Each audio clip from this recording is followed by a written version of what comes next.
Peace and love, y'all. Welcome to a brand called Me. I am your host, Chris Cosby, and on this show, you will learn how to build your personal brand, become your best self, and make a living doing what you love. Let's get this party started.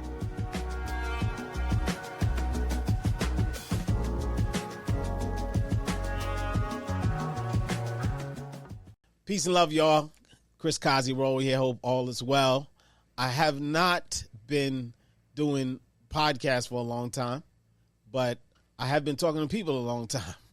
And so with my podcast, my main focus is to just talk to people that I find interesting, but also people I care about, who I think the world needs to hear from, who have a story that we could unpack and learn a lot from. And so today I'm sitting with my brother from another mother and my guy.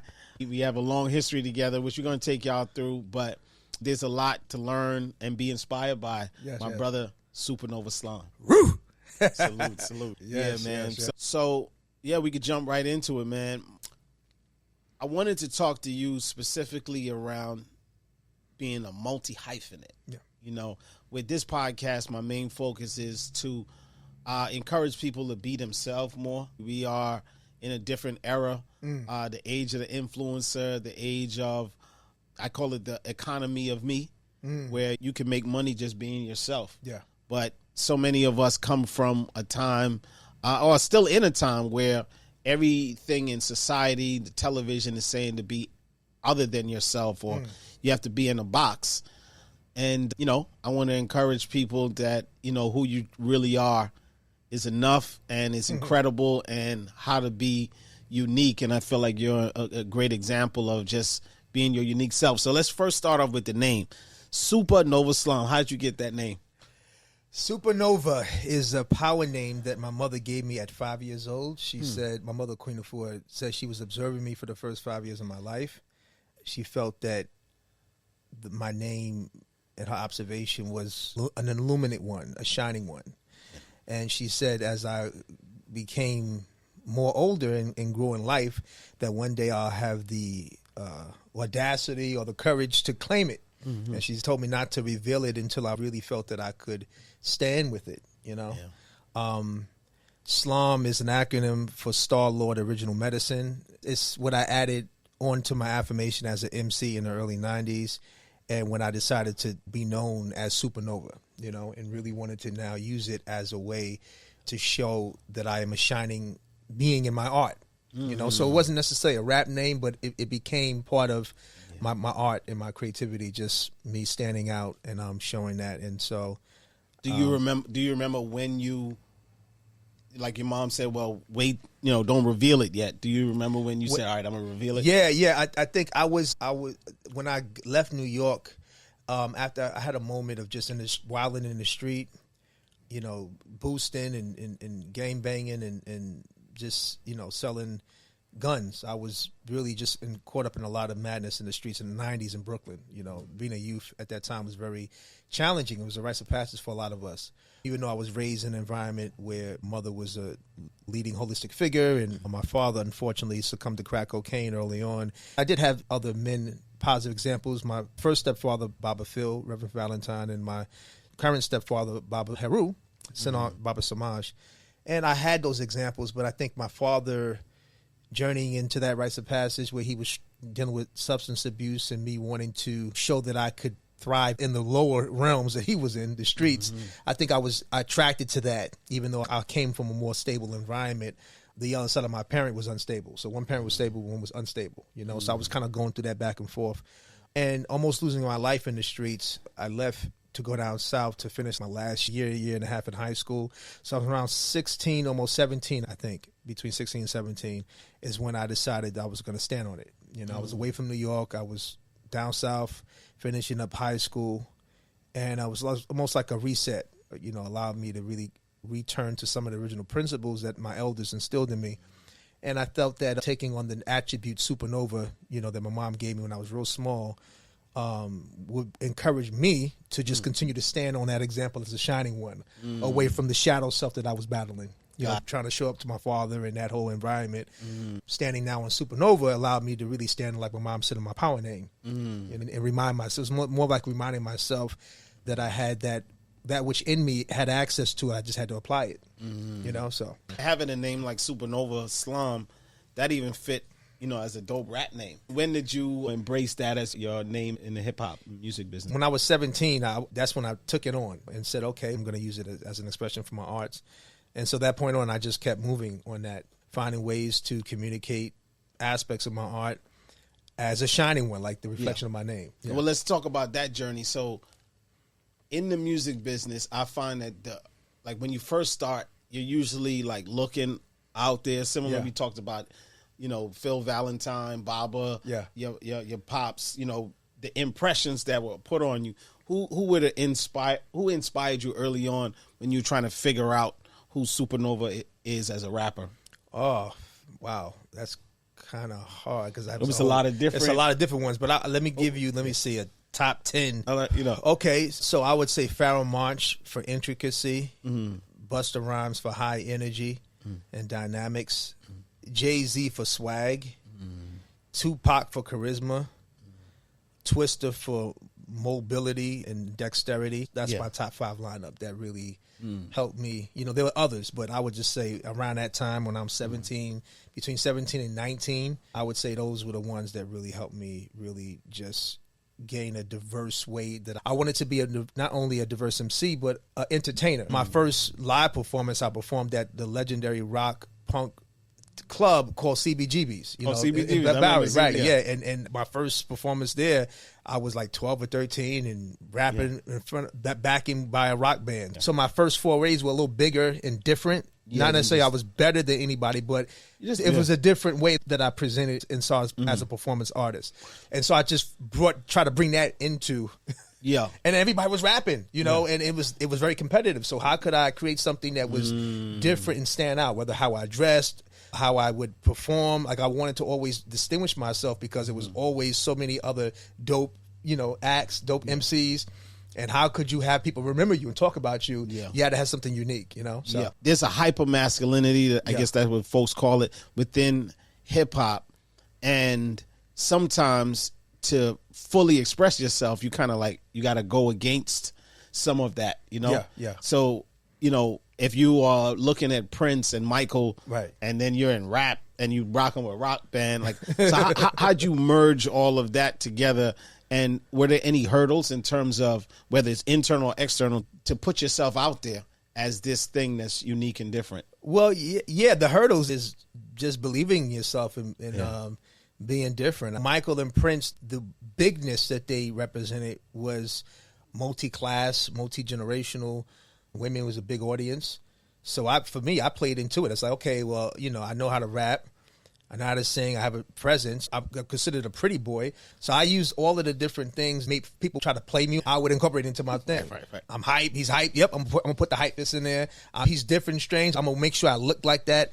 But I think regardless of what it would be, an artistic crowd or a street crowd, people felt my authenticity. They felt me. So I think that's what really was the driving force of me. How the more I can be authentic to myself, whether people get it then or later, I think over time they'll appreciate that consistency. Everything I did as a rapper, I set up a dual expression as a wellness minister, where I would sometimes in my concerts, if I had more time than 30 minutes, I would, in between my songs, drop jewels on wellness and the importance of meditation and holistic thinking and body, mind, spirit connection. Around that time, also, I was hosting something called the Hip Hop Meditation Cycle. I think you remember those. And I had a lot of those, Erica, Common, even those artists, Andre 3000, some of them came to my home in my basement when I used to have them in my basement.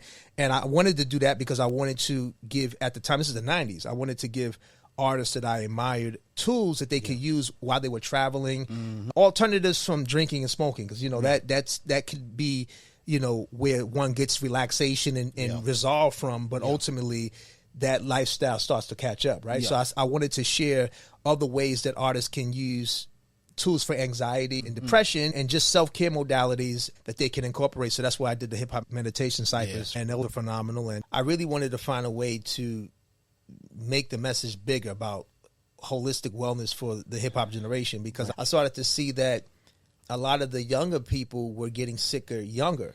You know, a lot of my friends, even from the street, you know, that was still in the street hustling and banging, they had, a lot of the young brothers had issues with erectile dysfunction, and they're only 18, 19 years old. You know, asthma, hypertension, you know, onset obesity, heart attacks. It was just getting crazy. The way I was raised, you know, with my mother being my example of what a wellness warrior is and a wellness minister, I realized that I had certain information a lot of my peers were not exposed to as alternative, you know, using plants as medicine, using herbs to cleanse and detox.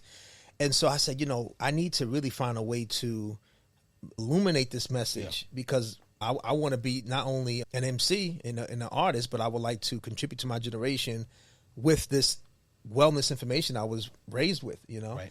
And so that led me into producing, with my mother's support, my first independent film called Holistic Wellness for the Hip Hop Generation. Right. Which I put out in two different iterations. One, we did it straight to VHS. That's how old it was. Shout out to Hootie Films. To Hootie Films, right. We did that straight to VHS in 2003. And then we teamed up with this independent company called Raptivism Records. They put a lot of independent good stuff, like national and international records. And so then they put out the DVD version. And so we, you know, Erica, she contributed an interview to there. Common, Dead Prez, you know. Then we had, even in bonus footage, we had, what's the brother's name from Smith & Wesson? General Steele. Oh, you know, Steele, he was up in there. He dropped some, you know, Cool Herc. So we had a bunch of luminaries from hip hop that at the time, this is early thousands, that I just wanted them to just give their wellness ministry of what they do in their lives as far as self-care, whether they're vegans or not. You know, what are they doing to sustain themselves as artists? You know, it just so happens they were all vegans that were sharing some form of wellness meditation and mental therapy, you know, physical fitness. How can I do this film to highlight me as an artist? You know, even though I was an independent artist, I wanted to, you know, put some of that in there, but also my passion besides arts was wellness, you know? And so that was my first foray into branding. You know, I would call it my life's work. I think that was the beginnings of me really understanding how to cultivate me as a multi-hyphenate, meaning a person that has many different skills that they use in conjunction with their brand. Bill Cosby. Do you talk about him? And because that was now. I mean, listen, you know, that was a major. I mean, regardless of whatever transpired, the legacy of Bill Cosby, what he has done in the world, like it's undeniable, and the fact that y'all were able to work together, and so talk a little bit about that project. Was Jim Jones. You know, he was like a mentor to me and my cousin Intifad. He called me and said that he was working with two other producers, Said G from Ultramagnetic MCs, who also co-produced a lot of BDP's, Bookie Line Productions' earlier stuff. Spaceman Patterson, you know, he's a big, you know, composer, producer, black guitarist. Both of them were working on a project at the time with Bill Cosby. Bill Cosby at the time had two dope rappers from Jersey that he was collaborating with. Basically, the concept was he had just ideas around young people being empowered, right? But he didn't want to rap, so he said, okay, I'm gonna get with some young MCs and pretty much just catch bills with them and have them interpolate a lot of the issues and things that I'm real passionate about with young people in this country and abroad, and have them articulate it in a language that young people can understand. You know, like, you know, songs about young girls getting pregnant, you know, having to continue their education, young kids, young brothers getting caught up in the street life, banging or selling dope, and then how do you make positive choices around moving in that. So he just would challenge them. And then so at the time, they said they were looking for a third rapper, you know, to just, so the brother recommended me. And so I showed up to the studio one day, and they had put some stuff on, and I just started writing some things, and I laid it. They played it for Dr. Cosby, and they said, well, he's right in alignment, you know. And I met the other two rappers. They were dope. We had a good chemistry together. And the group ultimately was called the Cosnarati. So basically, Kazi's Narratives, Cosnarati. So the three of us, you know, we had a moment. Dr. Cosby's wife, Camille Cosby, she's just such a beautiful angel, a beautiful light. You know, she really believed in us, and so we were blessed to go on a major press tour with the project. You know, we recorded the project. It was incredible songs. Unfortunately, at the time, we met a lot of resistance because, you know, I tell you, man, some of the hate you get in the industry, man, it's like, it's very fraternal at different levels, right? Yeah. And so, I remember we was on 106 in Park, And I always wanted to be on air. And then, one day I came through, I was like, wow, I'm actually on the spot sitting on the couch. But the few people that paid attention to what we were rapping about and how we were putting it down, they started to appreciate it. But good or bad, it gave me the biggest opportunities I ever had. Like I said, I was able to be on national television in big major ways that I've never been on before up until that time. And so all of that for me added to my attache as far as my journey. I don't know him personal mentor, but someone that I love in the hip hop industry, the music business, that I actually met through you, Russell Simmons. I remember, him and Dr. Cosby at the time had a lot of back and forth, because he was the OG that would always speak up for hip hop when Dr. Cosby was very critical about how we were moving in hip hop generation. But I remember Russell Simmons had things to say about us with Dr. Cosby, and I, because I met him through you, and I loved Russell Simmons' legacy. I always was very strategic on how I would address the controversy. I remember Simpson said something to say that what Russell Simmons has to say is very vital, and so is Dr. Cosby, and I would love to see an opportunity for them together to work together to support more efforts like we're doing here. And I knew that I had a responsibility as an up and coming talent in the business through that, to not caught up in the beef. Try to find another way to bring it together. Something I've battled with over the journey is embracing my uniqueness and all of the multi talents that I had. So my question to you is, what stopped you from pulling the trigger? Because I mean, for me, looking at what you would do with the young people to what you would do you were part of the initial surge in our generation of young brand leaders that was leading conversations around relationships. I know it's standard now, but I gotta give you your flowers. I remember at the time you was doing it, it was a desert. Just like how wellness is relative to what I'm doing now. Everybody's into wellness and holistic thing. Be the OGs of it. And now look what you've built in the city, and now that's a standard in most podcasts. Right. Even in the realm of dating and relationships, you are a brand. So your brand is not who you say you are, it's who others say you are. And so how are you presenting yourself out there, and how are you able to either attract or repel the people that you want? The business side of your journey, when you look, because a lot of people who are building their personal brand, a lot of people use music, entertainment. Now, they don't always make the money from the music and entertainment, but they get the awareness. But they end up making the money on merch or on other products. Has that been your journey? You want to talk a little bit about that? Monetizing the business of wellness outside of being an author. So up until a point of now becoming a more known independent artist and act, known for the ministry around wellness, around game mediation, as far as bringing the G's together to have positive resolution, being a new author, I felt it was time that I created a product. Talked to my mom about formulations and ideas, and she said that was an amazing idea. My brother Ali was in charge of a lot of her manufacturing and product formulations throughout the years. So I got with him, and he definitely loved that idea about us doing a product and me using the brand to expand a product line to the brand. He was really excited about that. So he helped me, and he backed me up with those logistics, and my mother supported him doing that. And we had early on support from an influencer brother named Sadnetta TV. For those that know him from the conscious community, he was a really, really big supporter early on. And the awareness of being with him and how hyped his platform was to get the greens put us all around the world. People started to really inquire, and we were selling out a lot. Me and my brother needed a logistic way to really we're selling out, but how do we really build an online brand with it? Like, I'm using my brand as an artist, influencer, but how do we really build a business infrastructure to take it to another level of marketing? And that's what my brother said, we got to get our brother Chris Cosby roll, Cosby Creative in tune with us. And so initially Ali brought you on to help, to steer us in the right way to how to get the logistics and the back end on point. And you were so excellent at helping us get the back end of the business on point. You said, bro, you got to be a partner with this. Let's really take it to the next level, And that's when, at that point, we went from it being, this is Supanova, the artist, author's product, to let's create a business model around holistic wellness, because we're three black men entrepreneur from the hip hop generation. Right. We all have our separate brands, but we come together as brothers to create a sustainable plant-based company by three black men that are a minority in the wellness business. We had patience with each other, and our insights will allow us to attract new opportunities and funding opportunities and court investors and find ways to create new opportunities to expand new products.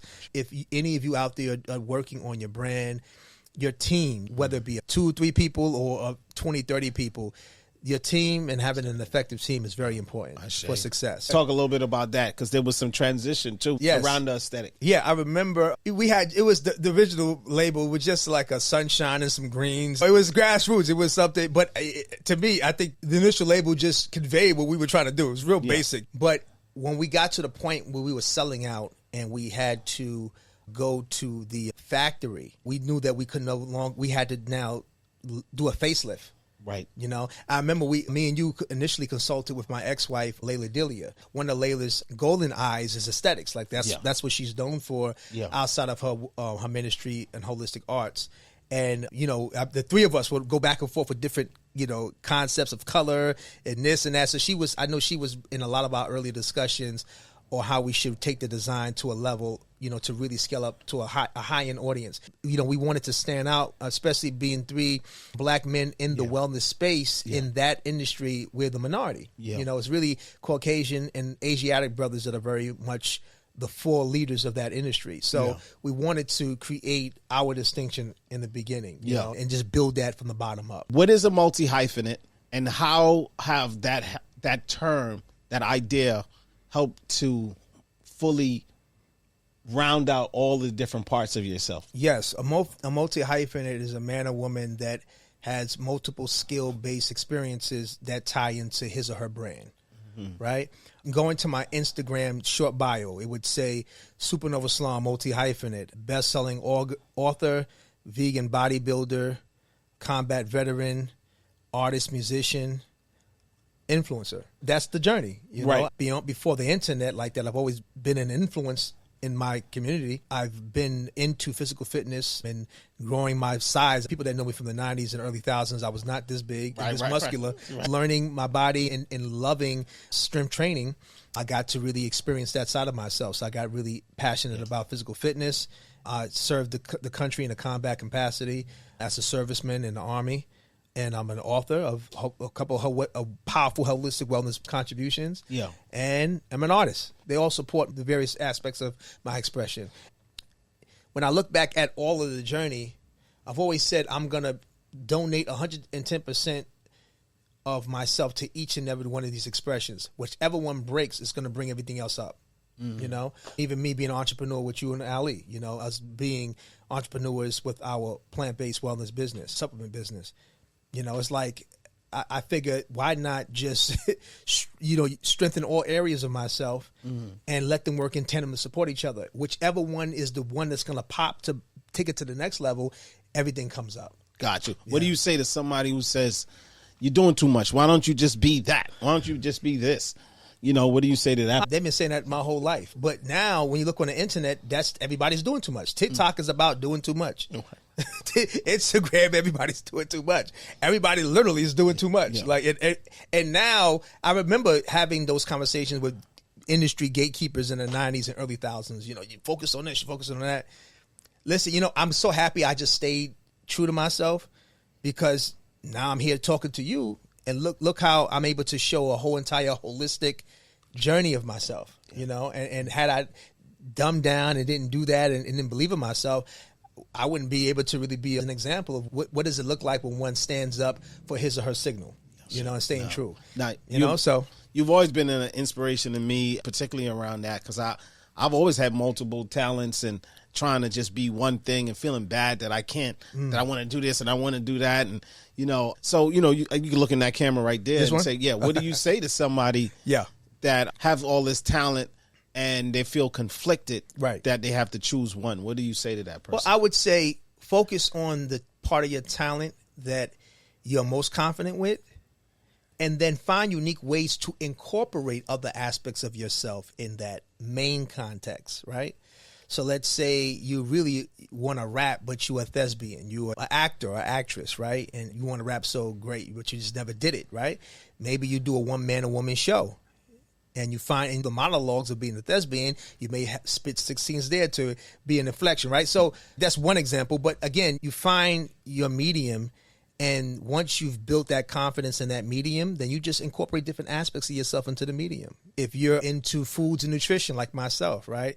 And then you're also into bodybuilding or some type of way to expand and show that dexterity through your aerobic art, right? You say, okay, I love food and nutrition, so I'm going to now master that. People know me of being a chef or being a person that is a nutritionalist. I'm going to now find ways to talk about my meal that I have before I work out.